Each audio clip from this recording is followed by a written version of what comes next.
My name is Monette. Greetings, guys. Welcome back to my channel. My name is Monette, and this is my channel, Evolve with Monette. For those of you guys that are new here, we're going to do some adjustments. Bear with me. Oh, goodness.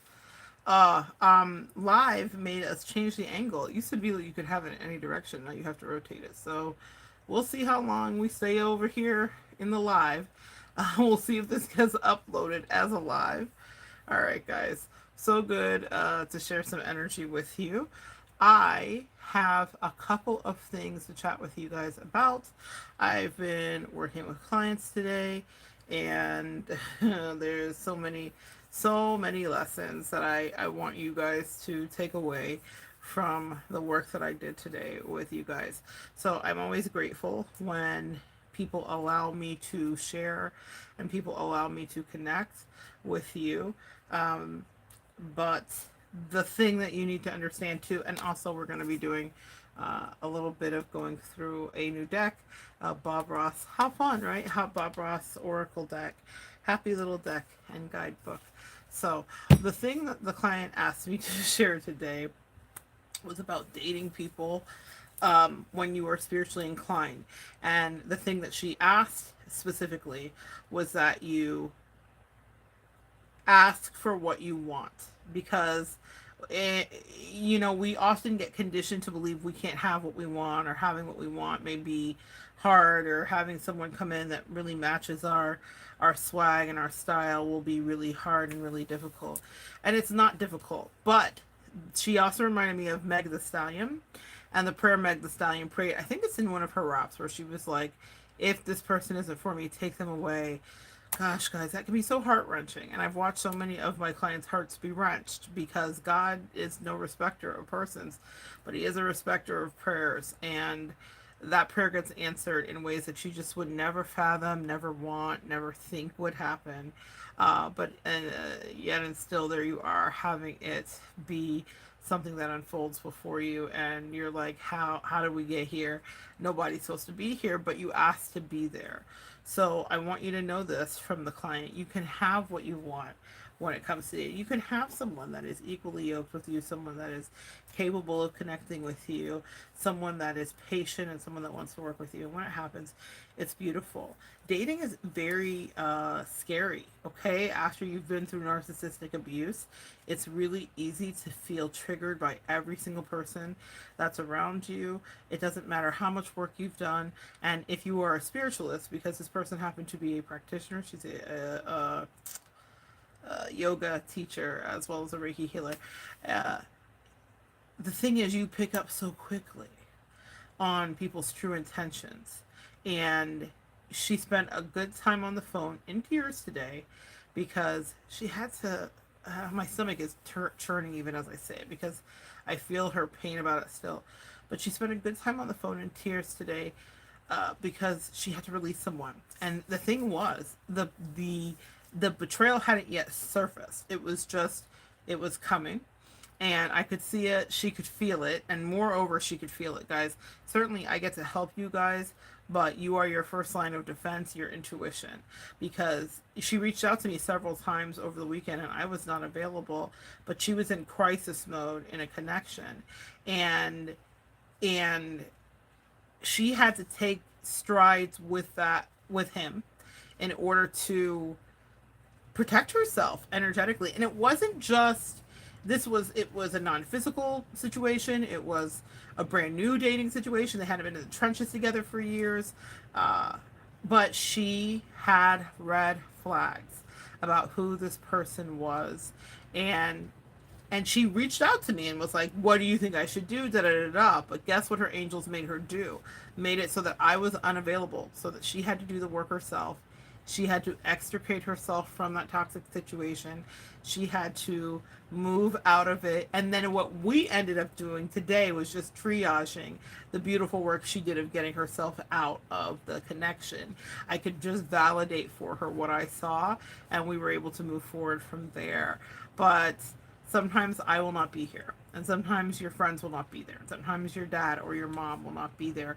You will have to ask yourself, does this person fit for me? Yes or no. Are they right for me? Yes or no. Are they here to help me grow? Yes or no. And comment below if you've ever had this situation and you're still watching. But sometimes you do not have a spiritualist on dial or on hand to help you get out of something that may not be God's plan. And you may ask, well, why do I keep getting tested this way if I already made it through the gauntlet of the narcissist and I already made it through a toxic, low vibrational person? I already made it through someone whose intentions were not honest or pure for me. How come I keep running into people that just don't want to love me? And y'all, I have asked that question too. But the truth is, it's to sharpen you. And what you learn in every connection, and it may be hard to look at it this way as they're unfolding or spiraling down. My sweet, beautiful, oh, my sweet, beautiful Symbala, thank you for showing up always. Girl, you know I love you. I just appreciate you so much. Thank you. Symbala is my intercessor, prayer warrior, and friend, a earth fairy if ever there was, who is a earth fire fairy, a fire earth fairy. We will not take away the fire sign part, sis. Anyway, say hi to Symbala if you come into the comments. Thank you, sweetie, for coming in.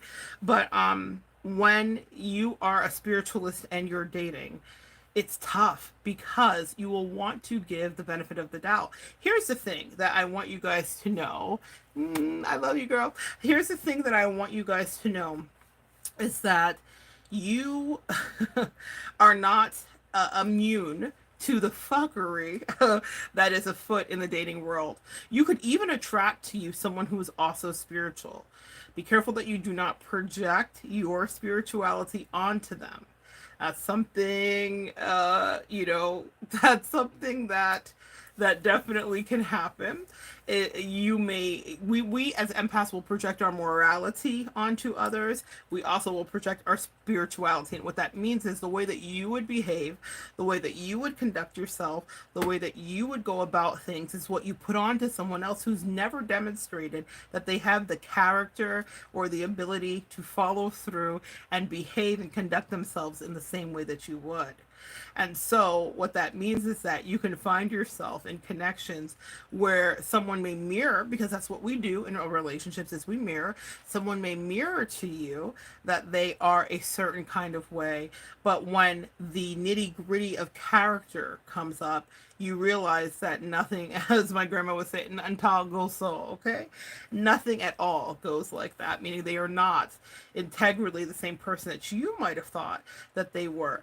And it doesn't mean you're under spiritual attack every time, guys. That's not what it means. What it means is that you are sharpening your tines and knives, meaning your forks and knives, getting ready to cut into a thing to dissect it.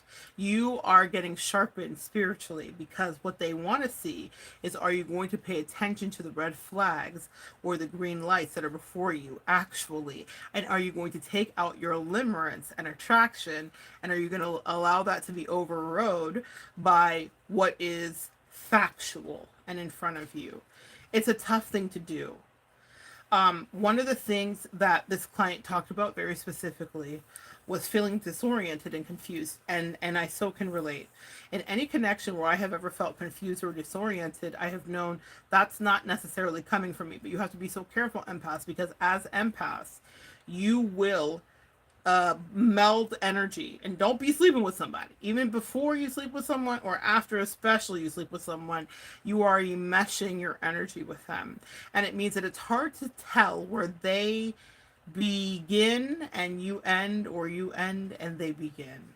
And so when you are getting involved with someone, you will take on their energy signature, and you have to be careful because you don't want to take on someone's negative toxic karma.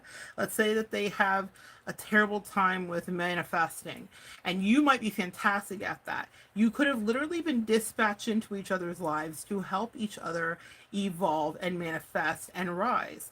However, like, you were there to teach them about this, and they may be here to teach you about that. But if they don't want to hold up their part of the soul contract, what will happen is they will begin to bring you down, and you will start to lose in every way. And that means that if you are manifesting in a certain, accelerated pace, that you will watch that diminish and things drop off and fall away. Sometimes it will be financial, sometimes it will be emotional, but losses will happen.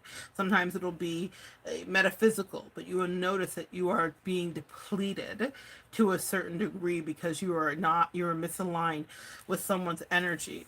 Now, what she was very perplexed by was that this guy, this guy sought her and cared about her and connected with her, kind of chatted her up after a class, all that, all that good juicy stuff we do. We're human too. And especially, God, it's calling all soul sisters, practitioners, people that do this work in any capacity, or anybody that's just a spiritual soul sister who've never charged a fee for just giving a good advice in your family, but you're the one that gives the calming advice to your friends and family. People will be attracted to you. You are a light. So Ma's of all kinds will be attracted to your light. So when I hear the repeated question, and I get emails from you guys, and thank you guys for your emails. I want to tell you how much that means to me. But when I get those kind of emails, and I get those kind of questions like, how, does it mean that I'm just forever doomed to be in the cycle of narcissistic attraction? No. It does not mean that you are doomed to be in the cycle of narcissistic attraction. It does not mean that you're going to pull that in over and over again, but you will be tested. And you're so special. Can I tell you this? Can I tell you this? My loves, my babies, you guys are so special that the universe will test a person that may have come in for the soulmate contract. They will get tested over and over again. And you can only help them so much. And there have been some connections that I have walked away from, some that I was like 20 years a slave in, y'all, just a mess, because I was like, I can't keep explaining the test to you. And as I've gotten older, I explain less and less of the test to soulmates when they come in, because they will be tested and loyalties will be tested. It's not even something I'm doing. I'm not hanging out something for them and dangling. The universe that loves me and them wants to make sure that we're well suited. Let the universe be your matchmaker. Because even if you are after something, because sometimes our eyes can get bigger than our stomach, right? We can really love somebody or be invested or feel that thing that happens. You guys know what I'm talking about, spiritualists, when you're attracted to someone and you know they're your person and you know that they know, but then you watch other things interfere, because in order to stay connected, it will require for them to grow. And it also would require for them to say no. It would require for them to let go. There's a lot of stuff that you, empath, had to do in order to get to the love that is deserving of you. So why would you think that a partner that's called in wouldn't be tested in the same way to make sure that they were not a foe or a jinn? That's a genie in a bottle. Someone who's a bit tricky. Because here's the thing, when people want our energy and they get addicted to our energy, they will be tricky. They will be tricky in ways that they never expected to be. I did a chat where I was talking about fairy energy and the ring, and how people get attached to fairy energy and they covet it like a ring. Our energy is similar, empaths, where people get very attracted to us and or attached to us, or attached to what we provide in their life. And I'm not talking about just like fiscally or financially. I'm talking about the energetic rise. All rise. We are like yeast in the best way. We are yeast in the bread that make it rise, right? But what does yeast need? This is the baker in me, but that's not a baker. I'm not really a baker. This is the culinary in me that understands yeast. Yeast needs something to feed off of, okay? And it needs sugar. So sugar is something sweet. We provide this energy of sweetness, and then it activates, and then and of light and levity, and then it lifts and it lifts and it lifts. So there's this kind of symbiotic thing that's happening. And if someone respects you and your gifts, there can be a symbiotic thing, even though that sounds parasitic, but it can be. We can grow and go off of one another. But what happens more often than not is people get very caught up with what you're offering. And then it's very much like the ring. It turns them into their lowest vibrational self. So instead of cooperating, instead of communicating, instead of doing all of the things, they start behaving like a ne'er-do-well, or like ungrateful, or these are words. And for me, my Leo sun sign, that's such a trigger for me. So I pay attention when I hear it in clients' energy, or I pay attention when it's happening to me, because I can like someone so much that I can easily override what's in front of me. And you guys will do the same too. But all kinds of darkness will be attracted to you. That doesn't mean you're supposed to hermit forever. Our best lessons are learned when we get out of our shelter and we go outside and we shine our light. This light, this radiant light, when we shine our light, yes, the moths might come and a few of them might bite. You know, it's so funny. I want to talk about this. I got a recommendation from my Earth Fairy friend that was just on here. My Fire Fairy friend. So she recommended that I watch a movie called Saltburn. And she was like, you got to go to the theater and see it. Now it's like all the rage. It's going to win awards. Okay, guys. And so it's like these two British guys. Oh, so hot, so hot, so hot. They're so hot. And both of them are individually and separately hot in different ways. One of them reminded me of my childhood best friend in high school. The taller guy reminded me of him just very much. I was like, oh my God. I relate to this in weird ways. And so, but the guy that is the quiet sleeper, psychopath, sociopath, spoiler alert, he is described by one of the family members who kind of catches on to who he is as a moth.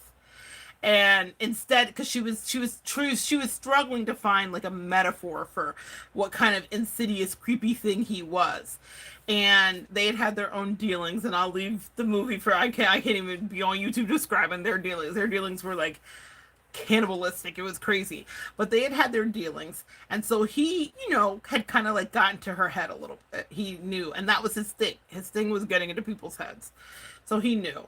And she had figured him out too, because that's also an energy exchange that will happen between you and whoever you are dealing with. If they're in your head, you're in their head too. Very often we kind of like give away our power, and I want to teach you guys this. Energy is shared.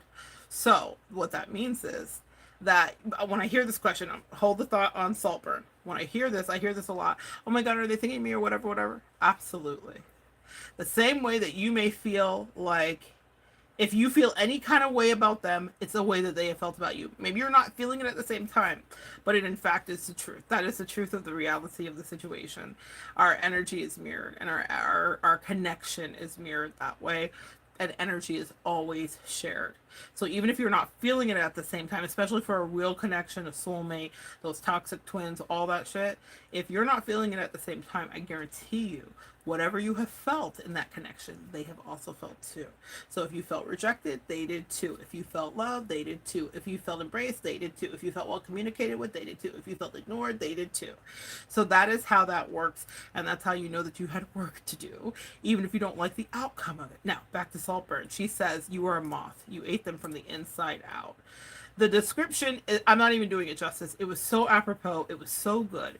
It was such a perfect, accurate description of how he got inside of everybody, and how moths will get inside your closet and then eat your clothes, right? He got inside because he was attracted to their light and their sparkly, and then he detested them for that message. Let's segue back to these people that you guys are dating.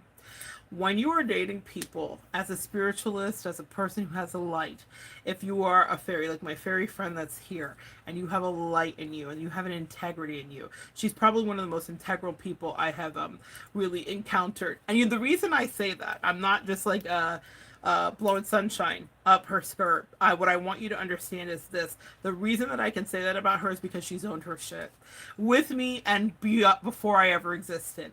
One of my favorite conversations with her was one where she was saying I was on the edge of being absolutely devolved into my darker self. I love the way she described it, because she had such a self-awareness of the fact that we exist in a duality. That's a hard thing to admit when you are cloaked in spirituality, that there is that darkness and shadow side and duality. But in order to survive these relationship dynamics with people, you have to know that that's a dark way that you absolutely can go. And if someone's taking you there, then you have to ask why. Are they taking you there because they want you to be right by their side? They want you to be down in the dirt with them. Sometimes people come in and they're like, I love your light. I was dispatched in. I feel like I was called to help you. I've had that happen. I've had people fully love bomb me, be like, Jesus himself sent me directly to your door, only to discover that they were actually there from Beelzebub to take me to hell and more. That's exactly what they were actually there to do. So you have to be careful who sidles up next to you, unless you feel mutually called to be sidled up next to them too. And even then, guess what? It'll be above you and out of your hands, and your angels will run it through the test again and again and again. You know, one of the things I hear from spiritualists too, the most, and I don't care, guys, when I say spiritualists, I'm not just talking about people that do a job like me. I'm talking about, do you believe in spirituality? Are you watching this channel? You're a spiritualist. The end, okay? Someone who is meditating or flipping a card or two, or never flipping a card, but praying and seeking answers, and talking to their angels and paying attention to synchronicities and angel numbers and animal totems. You're a spiritualist. Got it? I want to just make that a clear understanding for you. Anybody that is spiritually inclined will say, you know, how can I protect myself because from the evil that might come my way, or how can I know or trust? Don't worry, your angels will do the vetting for you too. You know, because you'll ask, like, how long can you vet? Listen, people can be with people for years and never know them. They could commit all kinds of weird crimes. You've been with them for 10 years, like, I didn't even know they had that in them. That's why you hand it over to your angels. Especially if you're really attracted, just be like, hey guys, can you show me what I need to see? Can you show me whatever duality and duplicity exists? And sometimes you don't even have to ask. Unfortunately, some of the biggest reveals I've ever had came when I never asked for a damn thing. I never wanted to see it. I was happily, blissfully unaware. And they were like, you need to take a look over here. Oh, I'm like, over here? I'm like, not right now. We're busy. And they're like, no, no, no. Take a look. Because there's something you need to see and understand about this connection. Because the thing about it is whoever is next to you can bring you up or bring you down. And some people will swear to God that they were dispatched in, like my client had with this person who just, he love bombed the crap out of her. He really did. But, who will swear to you that they were dispatched in, and then they get close to you and they might have actually been dispatched in with a real and true pure agenda. But then what happens is that jealousy can take over, even man to woman. I see that happen all the time, guys. Your male counterparts can be very jealous of you, even if it's a friendship, whatever the case may be. Jealousy can take over, and then resentments. Pay attention to everybody's expressions, guys. Go watch some body language channels. Micro expressions tell you so much, but you know, you don't have to be an expert to know that. But I'm telling you guys, you can think everything is like great and you can want it to work and want it to work, but if someone's like really purposely committed to misunderstanding you repeatedly, that's going to be some bullshit that you're working through. And what it is, and you're like, well, how is this so insidious? How is it so bad? It just sounds like bad relationship and I'm just off track. Exactly, you're off track. If you are a spiritualist, that means you're a light worker, an earth angel, an empath. You have work to do with the collective. Whether you do what I do or not, you do. You talk to someone at the grocery store, you talk to your friends and family, you're the anchor for whatever. And if you can be in your head about will she, won't she, and plucking flowers and petals off of things, trying to figure out, I mean, figuratively speaking, you guys have seen that meme, right? So plucking petals and flowers off of things, trying to figure out where you stand with someone, and you have to reevaluate that all the time, that's such a waste of time. That's such a waste of time. And one of the things that spiritualists say to me all the time is, I feel lonely. And guys, I have felt it too. So I have all kinds of partnerships and connections in my life, but I'm always knowing soulmate connections are very important to me. So I'm always knowing that's always what I wanted, was like my perfect match soulmate energy. So I so relate to you. I'm not here just preaching. That's all I've wanted. But even when I feel like I'm in the clear, my angels say, test it again, run it again, run it again. And it's like, oh, are we here again? Now, I've been fortunate to have some really beautiful soulmates come in. So I have to say, hands up, I'm really grateful for that. But what I will tell you is that it wasn't without tests, and it wasn't without it going bad, okay? It wasn't without it going bad. And one of the things I want you to know too, because a lot of us get like very discouraged, like, I want to throw the whole soulmate away because this went left or this went wrong or whatever.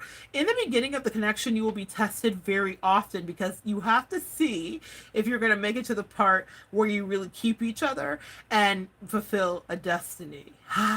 Bling, bling, bling. a destiny. That's the magical part of why you want to be in connection, is because you're not just supposed to be there for the sex and then the love and then the hug and then the kissing. That's good too.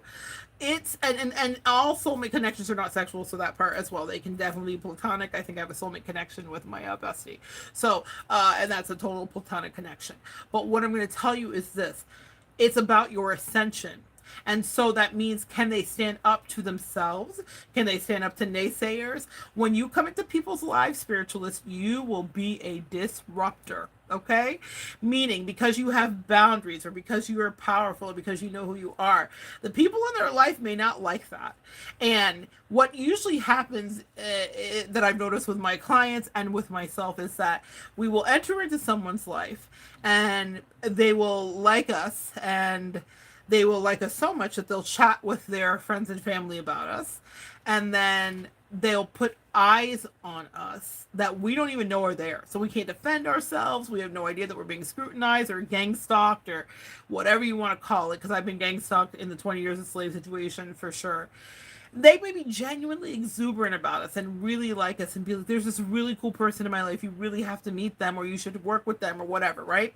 Like this lady, my client today, had that happen where he started bringing in his buddies and his friends for Reiki adjustments and cool stuff, which we love as practitioners. We're like, yeah, spread the love. But they were there to really assess her so that they could like pick her apart. He kind of like let her be before the wolves. And he wasn't protecting her heart, and he didn't have her back.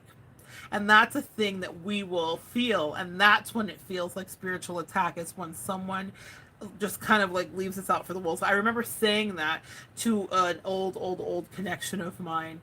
You know, you left me out for the wolves. Because in your happiness at first, you allowed other people's opinions and everything else to get in. And that, excuse me, it ripped us limb from limb. The reason that these things get tested is because I could not have been with that person. I needed someone who was going to help me ascend.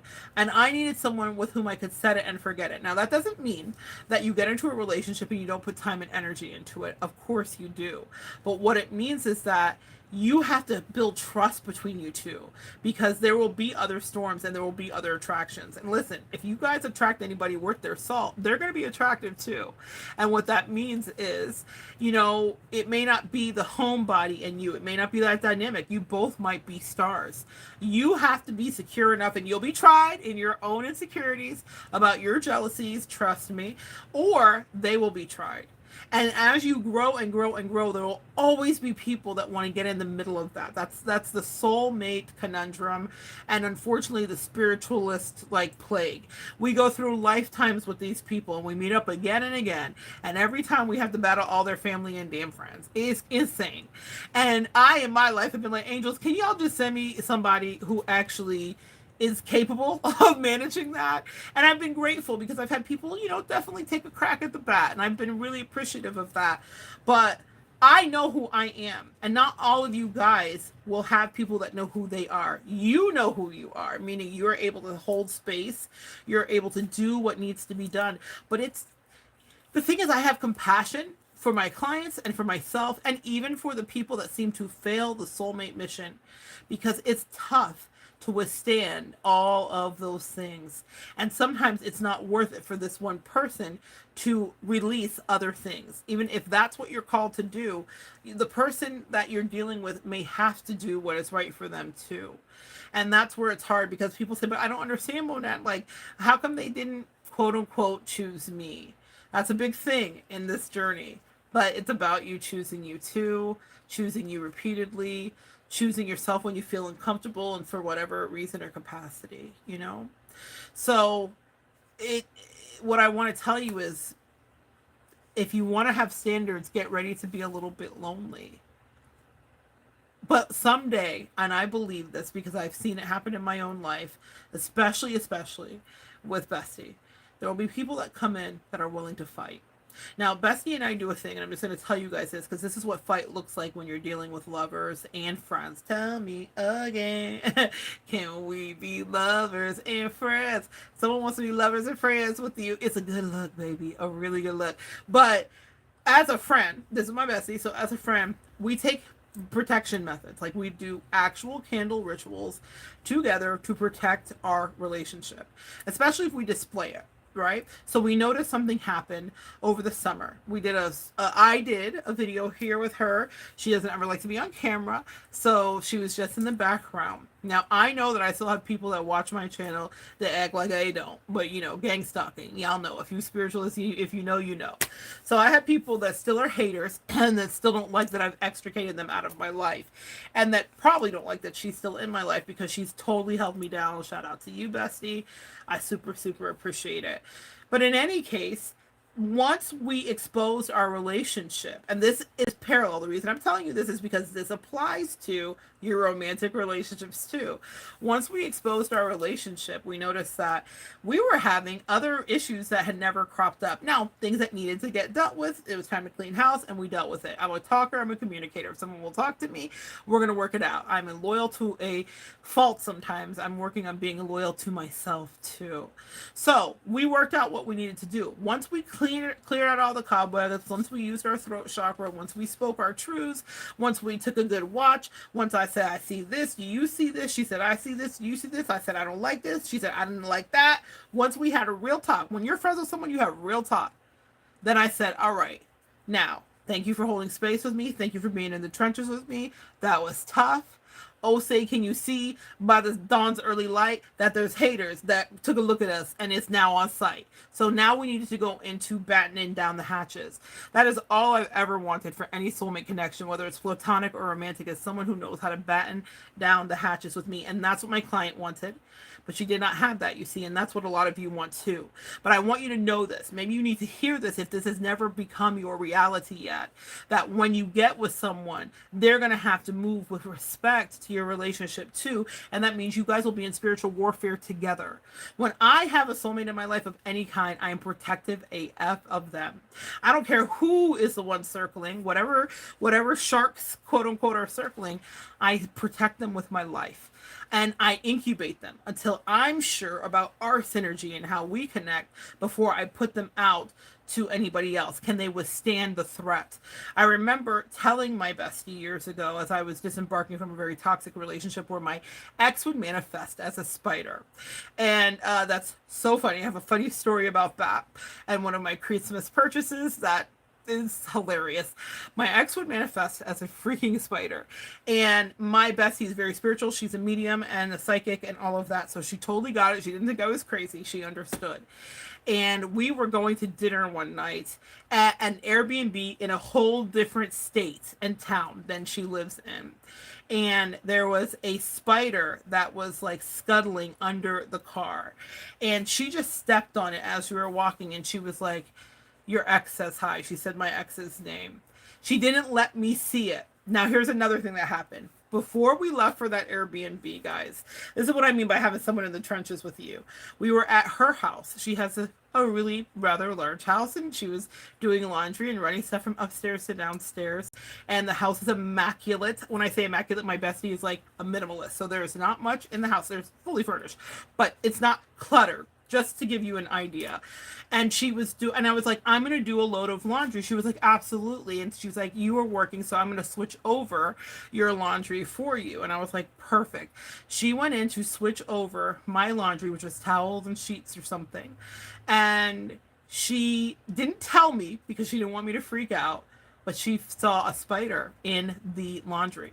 Something that had never happened. She was like, I've never seen a spider in my house, period, let alone like in my laundry. That was so weird. And I was like, well, it was my laundry, technically. Now, I'm not just like trafficking in spiders that I'm aware of. With shamanistic work that I do, spiders pop up. It's a thing. It's true. And I had to make peace with them. But I knew it was my ex's energy. And she protected me several times from spider energy because she knew that's what she signed up to do. When you find a lover, the same will hold true. Not about spiders and exes particularly, but what it means is, can someone be in spiritual battle with you? Or are they going to be in competition with you? Are they going to be suspicious of you? Or are they going to be jealous of you? I say what I say. I am what I am. I am who I am. I'm everything that my rhymes say. I know the same is true for you. And what that means is someone has to learn to trust you. And that takes time. Trust isn't built overnight. It takes time to trust someone. It takes time to be vulnerable with someone. But if you can tell that it's not going to happen, there's a reason that you're supposed to move on, because you have work to do. Now, I may not understand my 5 year plan, but my angels do. You may not understand your 5 year plan, but your angels do.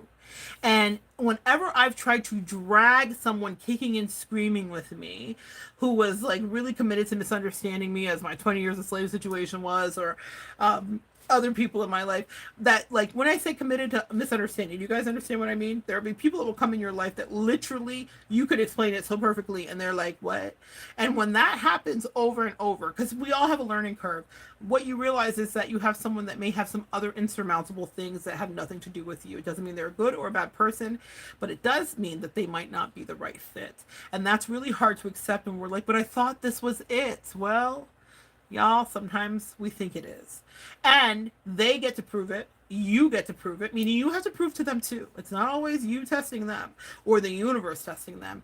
You need to prove to them that you are trustworthy too, and you say what you do and do what you say and be integral. It's not easy to do, but it is what is called for when you have people that you commit to. So, as spiritualists, it can be lonely to hold out for what you actually want. It can be hard to wait for it to go right. And it can be discouraging at times when you feel like you're getting tested repeatedly and you're like, is this ever going to pay off? Yes, it will pay off. You will have someone who loves you. It will pay off. It will happen. Again, I want to go back to the 5 year plan. You don't know what your 5 year plan is. So you may need a partner that's able to do this, and this. And you may be settling for a partner that can only do this, and they're like reluctant to do that. And they could do some of this, but they do this great, whatever that is. Your angels are like, we need everything on Deckington, because when we take you to the next level of ascension, you won't have time to even look back and be like, here's what we have to do. This is our new plane of attack. You're going to need someone at your back in the foxhole who's going to be able to anticipate your thoughts and telepathically work with you. So hold out for what you actually deserve instead of what you think you should do, just because you've invested time and energy. Because you could be holding them back from a much better partner too. Yeah, I didn't want to hear that, but that's the truth. That's something I always think about with every soulmate connection that I have. If it starts going south, or I can realize like, oh, this is not going to go good, or they don't get it, or they're not in it like I would like for them to be in it, what will happen is my angels will humble me and they'll say they have someone that's going to help them fill their destiny. It's not just that they're destitute. Now, I will say this. If there were duplicities and lies and bullshit that happen, they will have to answer for that karmically. Empaths, never forget you're an earth angel. So you have a pantheon of judges energetically making sure that they will be held accountable to have the lesson mirrored. So let's say you ask someone, is this an oracle deck with Bob Ross on it? And they're like, no, it's not an oracle deck with Bob Ross on it. And then you guys have to go your separate ways for whatever reason. And you are like, but they lied to me about the oracle deck with Bob Ross on it. What your angels want you to understand is this. They will be met with someone with whom they do care about, with whom they are invested. I know that's not what you want to hear, but I wanted it to be me. No, it's not always about you. And in fact, so very often, it's not about you. There are 1 or 2 or 3 soulmates, maybe in this lifetime, that are going to ride with you the whole way. There are lots that come in and out. It's a rotation, okay? So if they lie about that, they're allowed to lie. They may have their reasons why they lied. They could justify the lie. It could make perfect sense to them. But if it caused you pain, do you know how precious you are, empath? Do you know how loved you are, Earth Angel? That will be replicated back to them. It doesn't matter if they ever admit to you that they lied. They will feel whatever it is that they did to you because you were soulmates. That was the truth. And that means that that's a mirrored experience that will happen. So not with you and maybe never for you to see, but someday somebody will look at them and say, that's not Bob, actually. And it might be someone that they're totally in love with. And they'll say, but it is Bob. But don't lie to me. It's Bob. Can't you see it? And they'll say, no, it was not, Bob. Try another day. But that experience has to happen so that they can understand what they caused you. Because for whatever reason, they did not value you. This is hard to hear, but it's the truth. They did not value you in the way that you valued them. And I learned that in my 20 years a slave situation for sure. Because that person didn't value me and she just saw me as someone that would always be there to be on bended knee, to be her Cinderella and not in a good way, taking care of her day after day. When I think of Cinderella, I think of the second half. That's always where my mind's at. Like the glitz, the glam, the travel, the magic, all of that, right? That's what I think of when I think of Cinderella. But that's because I had the first half where I was actually in cinder and ashes in the basement, being a slave to people that did not deserve it and that did not freaking appreciate it. So, the second half of Cinderella for many of us, yay! Second half, first half, second half. But that first half, when you have someone that's treating you like that and that doesn't value, just like my client was dealing with, even in a new, she was in less than a 3-month connection. So when you have someone that's treating you like that and it's not valuing you guys, it's so difficult for you to realize that they could ever be held accountable. They may not see you as value. So when my person was such a jerk to me and hurt my feelings so badly and disregarded me purposely and repeatedly, it didn't mean anything to her to discard me. It meant nothing to her at all. But when she fell in love with someone and she wanted honesty, she wanted connection, it meant everything to her.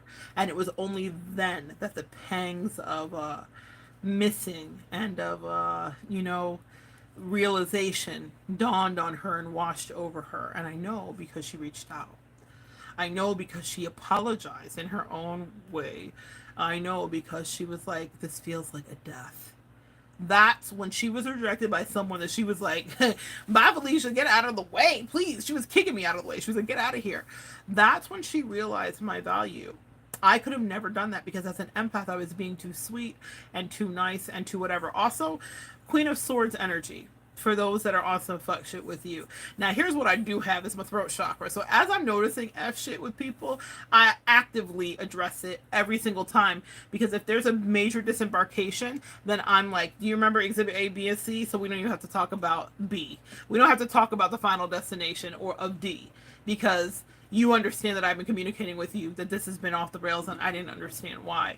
But that happens sometimes, guys, in these connections. I do not want you to think that you have to see what the karma is for someone. I promise you, if you ever shed a tear, they will shed 3. Especially because you're an earth angel and an empath energy. You are the archetype of that. If they ever made you cry, if they ever hurt you, if they ever disregarded you, if they ever ignored you, if they ever did any of that to you, they will feel it too. I'm not saying it with glee.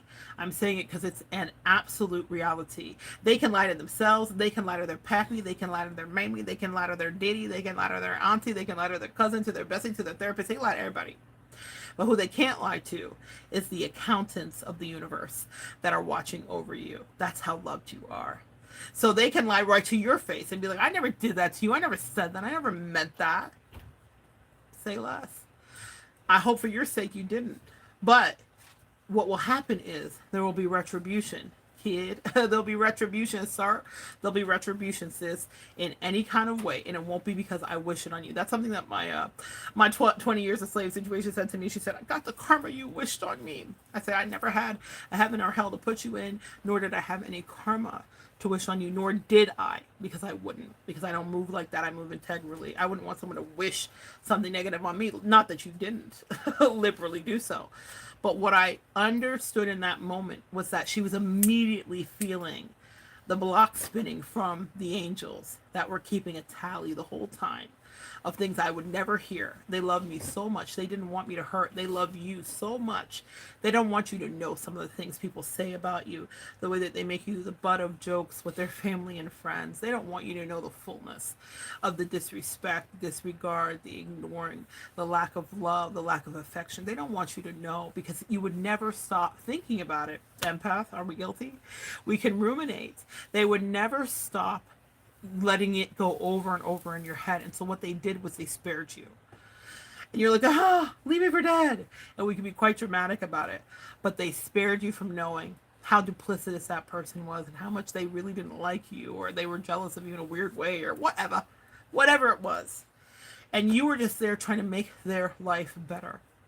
I think of another fairy friend of mine who had a relationship where she poured a lot into this guy that she loved, and she bent a lot of her own personal energies to love this guy in the way he wanted, and agreed to things in the relationship that she might not have necessarily done, but she did it, and she did it because she loved him, and she wanted to show him, like, this is what it feels like to be loved. She had literally the purest of intentions. She gave of herself completely to the connection, and he was so ungrateful and almost indignant when it all disintegrated. She was perplexed because she had just given and given to the depletion of her body, her hair, her mind, herself. She talked about being foggy. She did such a beautiful recounting of the way that it went left in that connection. And it was such a demonstration of something that we all can relate to, which is that when we give too much of ourselves for someone who is not giving back to you, you will find yourself utterly and completely not only depleted, but you'll feel cheated, and you'll think, Jesus, like, did they ever love me? Was this ever real? And these were questions that that fairy asked herself too. And then the universe did a thing with that fairy because of how her chart set up and whatever, where that person spun the block, excuse me, and sought to be in connection with her again. Because it was never her. Not to say that she was perfect, and not to say that whatever. For their connection, she was clearly doing what needed to be done, because she loomed large in his mind. And he wanted back in her graces and her energy, and in the loving energy that she gave him, whatever vulnerability that she showed him. There are a lot of people out there that feel that way about you, just because you may not hear it, just because your chart may not be set up that way. Some of us block it. I'm a blocker personally. When I realize that someone has not meant well for me, or I realize the depth of a duplicity, or I don't want to see the fullness of it, because like when I dig energetically, I'm going to see it, unfortunately. What I will do is say, that's enough. Thank you. But for her destiny is usually to have people kind of reconcile to a certain degree, and that's such a beautiful thing. She taught me a lot. I learned a lot in observing her energy with that, because I just felt like not necessary at all for me, but it offers a level of closure for both people. So maybe that's something you can ask for if you're not stubborn like me. I know some of you guys out there, some of my clients watching right now, I already know one that's like, girl, they better never talk to me again. I know exactly who you are. So that part. So guys, my spiritualist of all kinds, and yes, you're a spiritualist, you may feel lonely, but it's worth it to feel a little lonely for a little while, especially when you're going through the tests and the trials of connections and relationships, because everyone doesn't really love you. And when tested and when push comes to shove, you may realize that they don't want to give you, or they're not capable of giving you what you give. I no matter what ups and downs have happened with my bestie, I hold that relationship up, not on a pedestal, because that's a bit unhealthy, right? But I hold it up, and I look at it as a good example, a fantastic example of reciprocity and of give and take, of loving someone who is willing to do the hard work when it's uncomfortable with you. Not everyone's willing to do that. Not everyone's willing to be honest. And even when there hasn't been fullest of transparency, when I said, let's take a look at this, or she said, let's take a look at it, we both are willing to take a look and see. And I want that for your soulmate relationships with the lovers, right? I want that for you guys, but you have to be careful, because again, you will attract everyone under the sun to your light, and that doesn't mean you have to accept everyone in. Out of my own loneliness before, I have definitely been guilty. So guys, what I'm doing is not just preaching to you from a mount, I'm preaching to you from reality. Okay, in my past, I certainly, a lot more people like slip through the cracks. Now I vet more properly, and sometimes I look at what I've done and I'm like, okay, was this right or was it wrong? And if I can't see it clearly, the angels make sure I see it clearly, or they will allow the person to behave in a way that is so obvious to me that they don't like me, that I'm like, oh, Okay, well, I guess that's it, because there is still, you know, what narcissists have not broke out of me, and I pray they never break out of you, is the desire to see clarity and truth, but also to see the best in people. Too many benefits and too many doubts, no bueno.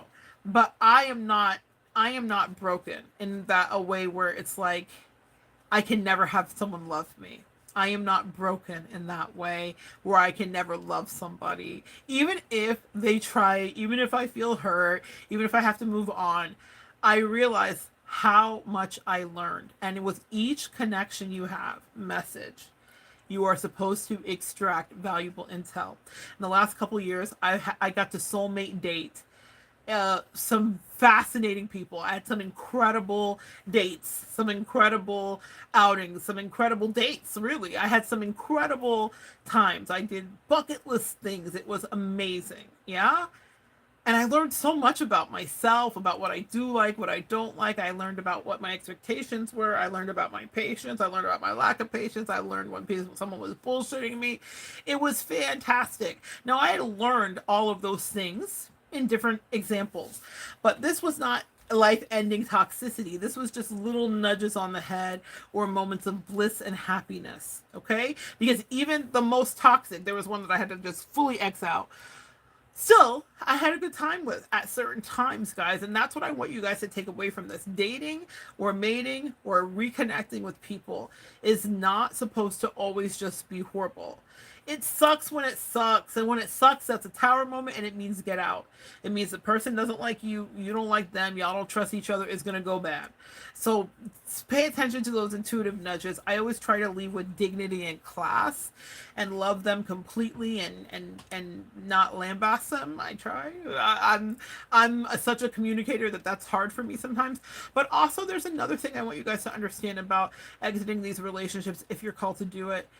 If you said what you need to say, I promise you, and this is a lesson I'm always reteaching myself, the angels and the universe will make sure that they get the message. Even if they're not willing to get it from you, even if they're not hearing you, even if you think that they don't understand what you said, even if you think they're ignoring you, even whatever, all of the events, they will absolutely get it. You know where they will get it? In the future. So that's why I say when you've made up your mind completely and you realize that that connection is not salvageable to whatever degree, release it. Thank them for what they offered you. Thank them for what they did for you. Thank them for the way that they enriched you. Because every soulmate connection that comes in enriches you, okay? And then move forward the best way you can without bitterness. Now, I will tell you, in my human design, bitterness is how I know I'm out of alignment. Now, everybody has different ways that they understand they're out of alignment. But bitterness is something we all feel universal. You don't have to be my human design to feel that. So when I feel bitterness, okay, if I feel frustrated, I'm not out of alignment, I need to readjust. But if I feel bitterness, it means, oh, no, no, no, no, we're really off. So before bitterness sets in, whether that's your human design marker or tell or not, thank them energetically for what they did for you, because they were a volunteer and a tribute in this life lesson, in this life school. You got to learn so much, and it was beautiful, and it was fun, and you were happy, and you smiled. And even if it sucked and they turned out to be a total narcissist, which, you know, all of us are not going to always run into narcissists. Sometimes it could just be someone that has different ideas than us, or different religious ideas, or different spiritual convictions, or different political convictions. Okay, it's not always the most fatalistic, horrible thing. When that happens, say thank you, and say thank you to the universe too, and then tabulate what happened, and not to put a receipt in front of them, but to say to the universe, okay, so I had this experience. I really like this, and this. You know, I just did a perfume review, and I'll be uploading that. It's uploaded now, but I'll put it out public. And there is a sampler that I got in the perfume review. And I didn't like every sample that was in here. It's very similar with the soulmates. Okay? You won't like and love every single one. That's why it's called a sampler. That's why it's called life. That's why we have many opportunities and options to get it right. But let me tell you, there's a few in here that I loved. I loved them so much, I'm going to invest in a bigger bottle, because I was delighted with them right away. And that's another thing. And another thing. When it comes to the soulmate selection at 5, I don't know what it was. 5353, like a bad angel number.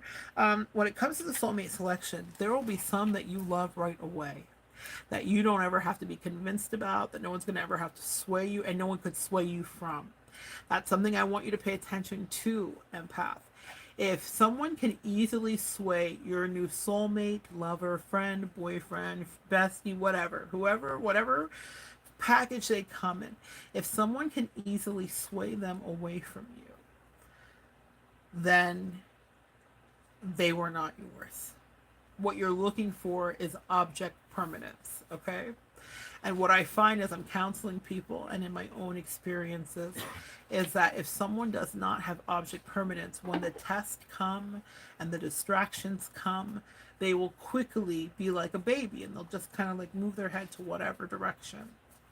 When you're in a spiritual relationship, trials will come and you cannot afford that because you need someone who's going to have your back. That's the whole point of partnership. It's not just to have someone to show off. It's not just for sexual reasons. If it's a romantic connection, it's not just for dish reasons. If it's a platonic connection where you be dishing and talking, it's because you need someone that can hold you in whatever the storm is. And if they don't have object permanence, you will find yourself greatly disappointed because you won't want to redirect all the time. So I suggest that you pay attention to what pheromonally you are attracted to, like the perfume. What you are attracted to will be instantaneous. And, you know, here's the thing. I think about arranged marriages. Sometimes people grow on one another. And those... Hail, Gilly. Oh, long time no see. I hope you've been doing good. Hi, Gilly. So nice to see you. Thank you for popping in. Thank you for popping in. And maybe, Gilly, you can attest to that too. I'm sure you've had soulmates that you've been instantaneously attracted to, and others that maybe grew on you. There is a place for both of those guys. It's okay to have someone grow on you. Sometimes someone doesn't get the power or the journey of what is before them. Sometimes they do and it scares them, so they need some time to grow. Sometimes they have naysayers in their ear. They have to grow up. It doesn't matter how old.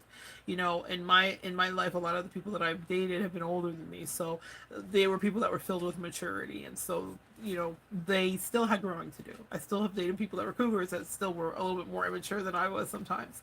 Not always, not often. And also I've dated people that were much more mature than me that helped me to grow up, actually. So it's a beautiful symbiotic situation if you get it. But just like this perfume set, there are things that I immediately was attracted to, probably 3 in here, that I was like, yes, immediately. I would like for you guys to strive to have a connection that has that kind of reciprocity. If someone is incredibly skeptical of you, it could be because you might not be the right fit for them in a way that you might think. You might be like, but I'm the perfect fit. What are you talking about, Mona? I am ideal. Maybe, or maybe not. And maybe there's something that's a sleeper cell in them that could get you got later, because they would not be able to stand 10 toes down and have your back. They would not be able to withstand spiritual attacks. I told you the story earlier of my bestie, for those of you guys that are tuning in, who was able to ward off spiritual attacks that I was getting from a nosy gang stalking ex. And she was able to step on spiders and not even tell me about everything that she saw when I was dealing with spiritual attacks, because she had my back. And when we had to go into spiritual warfare together to protect our relationship, she was able to hold the mantle of that. Not that I've had a lot of friends and a lot of friendships. There's not a lot of people that I could say, okay, we're under attack right now energetically. I need you at this time to light a candle. We actually did it together physically, but if I had to call her remotely to do it, I could and I would. And I talked to her about how we should protect ourselves, and I talked to her about what she felt and what things she had noticed. And that's the level of intimate partnership, no matter whether it's romantic or platonic, that you want to strive for. Because there will become moments like that if you are a spiritual person where you will have to go to war. You know, one of the other people that popped in here was Symbala. Symbala, the first time I met Symbala, she popped into one of my lives, and she is a viewer and she is also a creator here, so go check out her channel as well. But she popped into one of my lives and I was having like interference. I was talking about something, and sometimes as a spiritualist you'll notice that whomever doesn't like that you're talking, so your throat will act up or the connection will get wonky. And she prayed over me like a powerful spiritual prayer. intercess, excuse me. Even as I'm talking, I'm having issues. Hold on. She intercessed on my behalf so beautifully that it jolted me. Like I recognized her. I recognized her as a soul sister, as a platonic soul sister. I recognized her and was like, "You're a soulmate." Now I didn't know how life would play out, but it played out as such that our paths crossed, and what powerful work we did together. I'm so grateful for her. She literally shifted. She's part of the reason that you see me sitting on this screen right now, because of the work that happened, that she facilitated, and the very specific ley line that she decided to take me to, which was the root chakra of the earth, Mount Shasta in California. And so I was so grateful for our interaction. But see, people will come in and be dispatched that way. Soulmates come in all sizes and flavors. It's not always romantic, guys. That is a soulmate. But what I enjoy about that person's energy is from the moment she came in to fulfill a certain need in my destiny that I didn't even know I needed. I needed someone to have my back when I was under spiritual attack. And I didn't have to coach her. I didn't have to teach her. I didn't have to explain to her. I didn't have to do that with her. She did it of her own volition. You know, I've had fairy friends come in that were supposed to bring joy and happiness and childlike energy and whimsy to me. They did that without me having to coach them or teach them. They did it of their own volition. I've had friends that have come in and been really great financial advisors. I didn't have to ask them. They did it of their own volition. When you have a soulmate come in, they will know where your area of deficit is, and they will rise to meet it, demonstrating their gifts before you ever ask what their gifts are. And that's even in the romantic sense. With Symbala, though platonic, she came in and was like a powerhouse. And one of my favorite things to do is chat with her about things, because she doesn't pull punches. There's no weird lies. It's nothing. It's just like straight up the truth.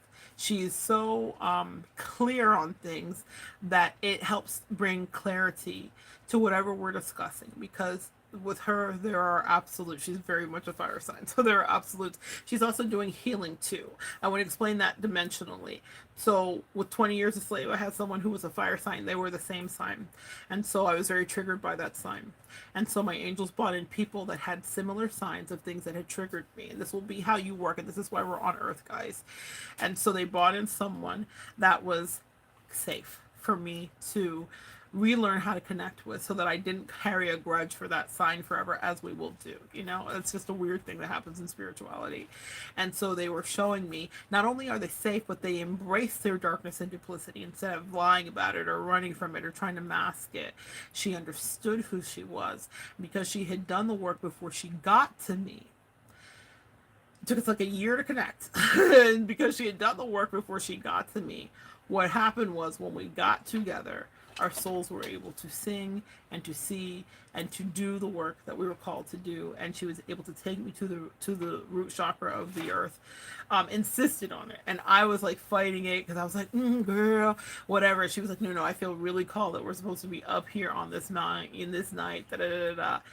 And we did it.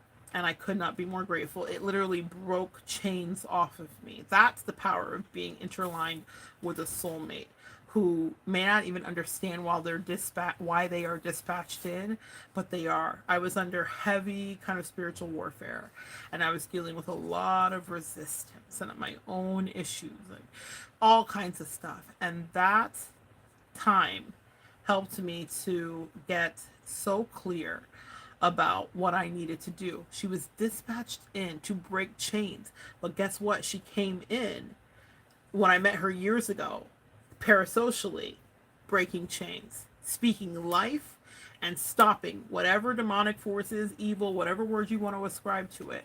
She was stopping each one of them with her words. She was so powerful, and I was so taken by her words when we were in person. I was like, oh my gosh, this person is a riot. Because of, she said something about like I was like insulted about something, and I was like, yes, I understand. I understand. So anyway, fire sign to fire sign. We're both fire signs, so I definitely related to that degree. But that's the magic of being dispatched in soulmate energy. So let's say it's a lover and it's romantic. You want someone who is just as sure about you as you are about them. Again, there is a learning curve and there's time that needs to take, but we're not taking forever time because that means that it's probably not aligned if it takes that much time. If it's that long, if it's that much energy that has to happen, then is it really the right person for you? Does that make sense? Meaning, so I didn't do an interview when she came in parasocially and was like, I rebuke it in the name of Jesus. And I didn't have to ask too many questions when the angels were a lot like weaving us to connect physically. It just it was easy. It was easy. It was easy. I wasn't apprehensive. I wasn't nervous. Neither was she. And we both have our own apprehensions about those kind of interconnections. Yeah. That's the magic of a soulmate. So when you transfer it over to a lover, you want that. You should have that recognition. Just like when I'm talking about these scents in this perfume layering set, I instantaneously knew I like this one. I like this one. I like that one. It didn't take me forever to know that. As soon as it sprayed on, as soon as it dried down, I was like, excellent. This should be in the mail shortly. This is meant for me. This works fantastic with my chemistry. That's another thing. And I'll close with this. Do you have chemistry with whomever your good broski or sis is? Okay? Do you have chemistry? Chemistry is so powerful and so underrated. People talk about it, but they don't really wait to see if they have it. And you can have a lot of attraction, you can have a lot of distractions, but do you have like real chemistry with someone? And that's not something that is easily replicated, guys. So you may say, well, I felt like we had chemistry, but they did not reciprocate that. Well, then maybe it wasn't as good as you thought. And I'm not trying to undermine you. You probably felt it correctly, but there are a lot of things to consider when you're dealing with a soulmate contract. Like, does the other person want to really sign it? Are they willing to forfeit some of the bullshit? Are they willing to stand in integrity and tell the truth? Are you willing to? Guys, it's not just them. Are you willing to do any of that?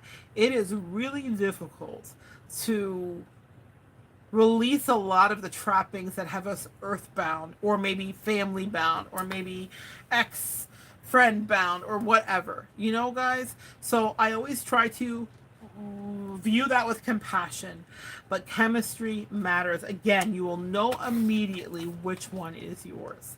As soon as I met Simbala, I knew. Another fairy friend of mine, the second she came into Parasocially Connect, I knew. Shout out to Emily, I knew. There are just people that you meet that you're like, whatever. My bestie, we knew. She's probably my favorite example because it wasn't romantic, we were able to fully like express all of our like inner child whimsy of love and connection for one another. And so my angels allowed me to have that experience in the most safe way and in the most juicy way. But she was like, we recognized each other right away. We were infatuated emotionally with each other right away.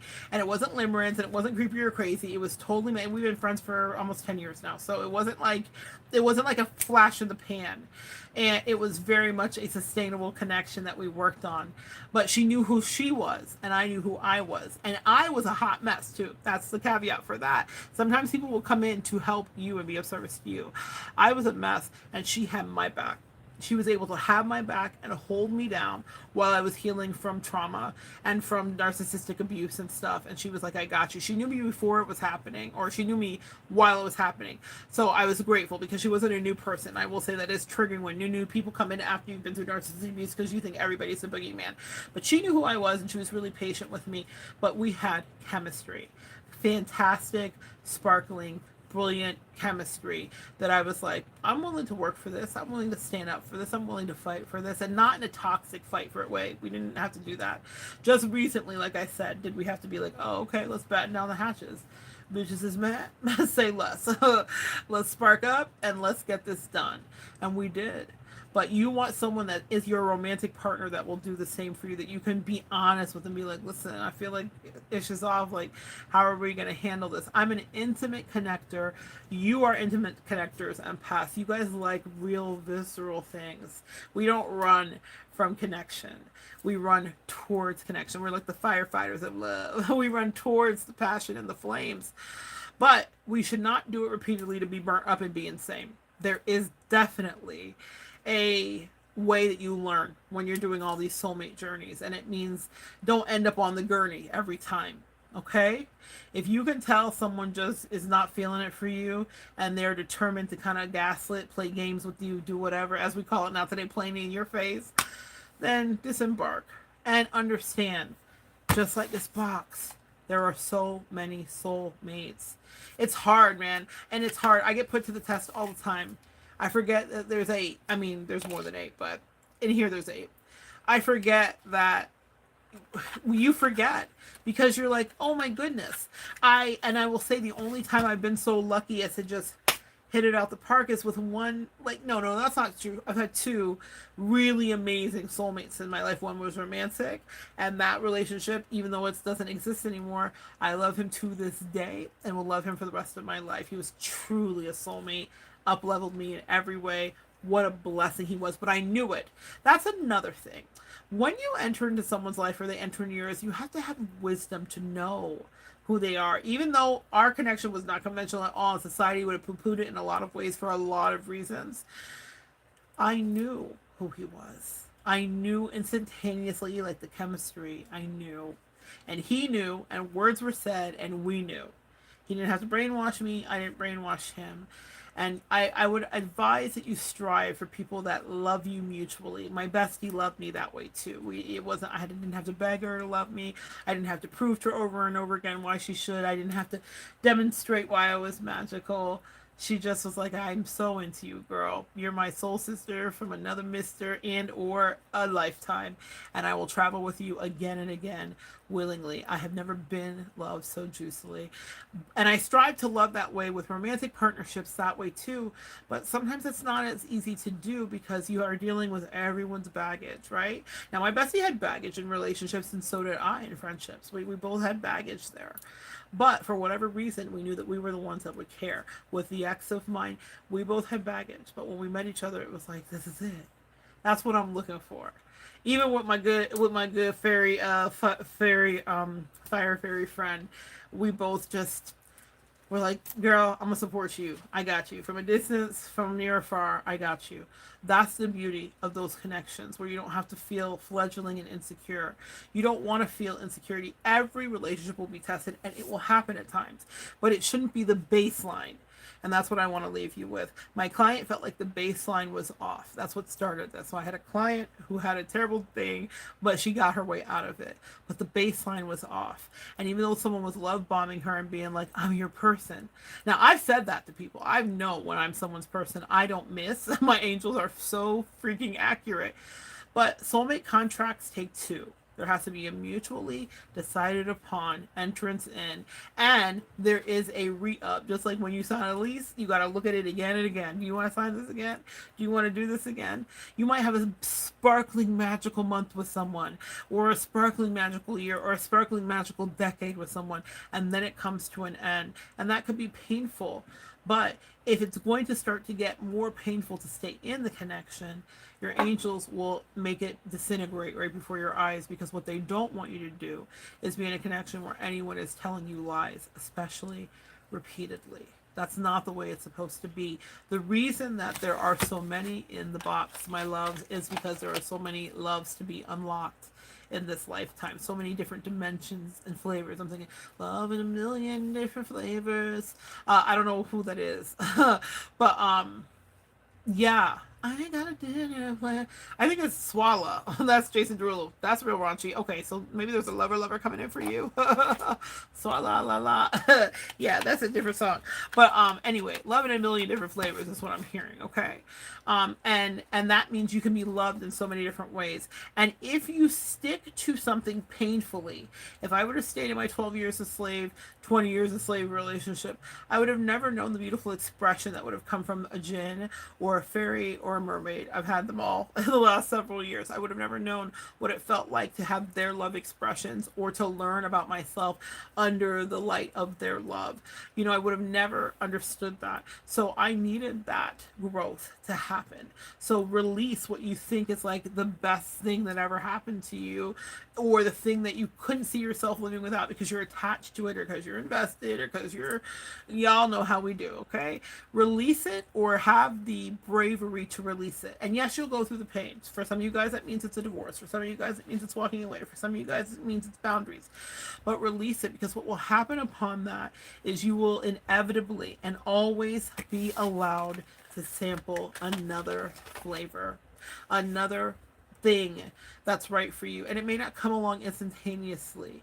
You know, the last several years, there were challenges that were offered up to me where my angels were like, we will not replace this instantaneously, because chemistry and connection doesn't happen instantaneously. People take it for granted. That's something I learned in my 20s after my first love and I broke up. I realized that I thought it was painful and it sucked, but I thought I'll be able to move on quickly, right? That's what everybody does. You just move on. And I learned the most powerful lesson. And it's a lesson that a lot of people will learn from you too, empath. Because in a lot of people's life, you may be actually put there to be karma for them, in that you teach them to appreciate or love or respect the beautiful thing that they said that they prayed for, even if it's not necessarily in the package that they thought it would be in.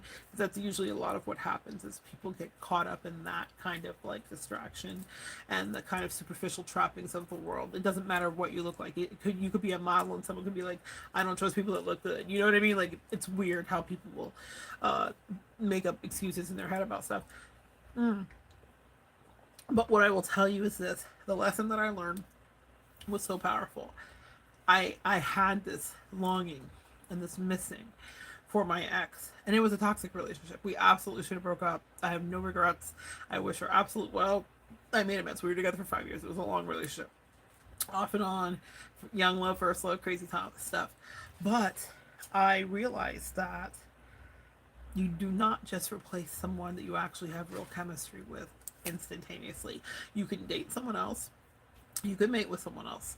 You can have another quote unquote soulmate come in or quote unquote soulmate go out. But you will understand what that love was really about in their absence, especially if it was actually something that was dispatched for you properly, correctly, and according to what your needs were for growth. That's the thing to know. That's when you will know.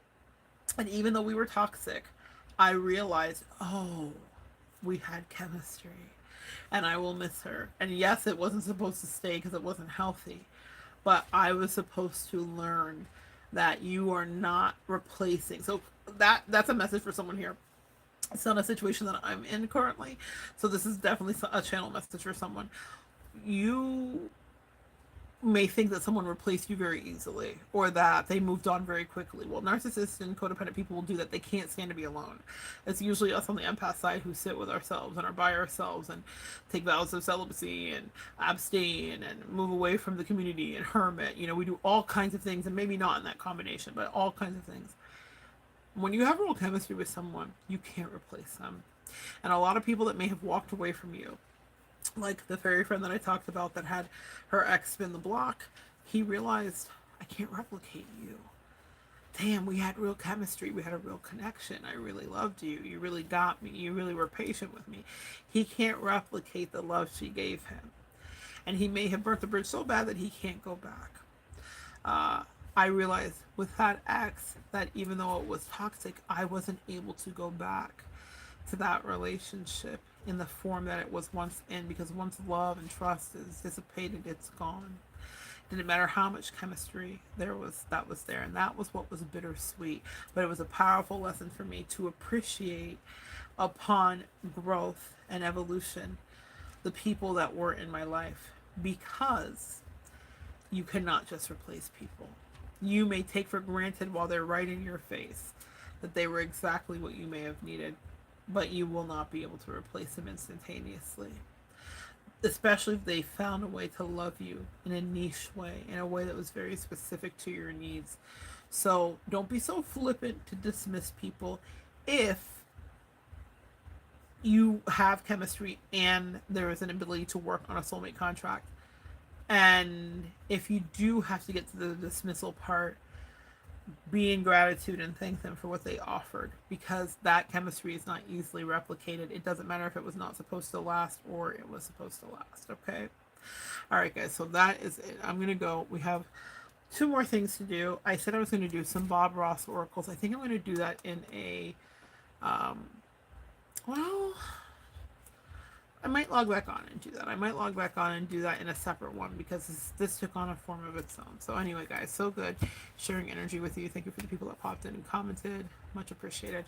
Come back and join me next time, guys. We'll continue to evolve and choose wisely and understand about chemistry and understand that you have many soulmates and try not to take them for granted. Try not to sabotage it, but also have self-respect no matter what the outcome is, and evolve together.